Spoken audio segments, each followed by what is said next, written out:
Ito yung mga disrespectful dunk in NBA. Mula natin yung bastos na si Lopez ng big man ng Lakers. Grabe naman yon. Tanang sinasabing bastusan.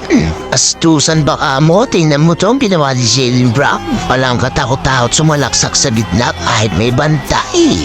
Ganun sasabay sa susunod. Bagsak si Kuzma sa dunk ni Marcus Cassie. Tingnan nyo naman, hindi naman sinabayan. Huwag kang magyayabang. Halos sakyan na ni Kobe yung kanyang dinakdakan. Sayang ka lang, idol, ang aga pong nawala. 2 player pala nilampasan bago magdang. Eto talagang down, Paul George ang nakakabastos. Sumabay ka pa, laglag ka naman, boy. Kung inabutan mo ang part ng video na to, makikicomment naman kung taga saan ka at nalaman ko kung saan lugar ba nakaabot ang video na to. Let's get back to the ball game. Ito yung kay Scottie Pippen, bastusin Patrick Ewing, laglag siya.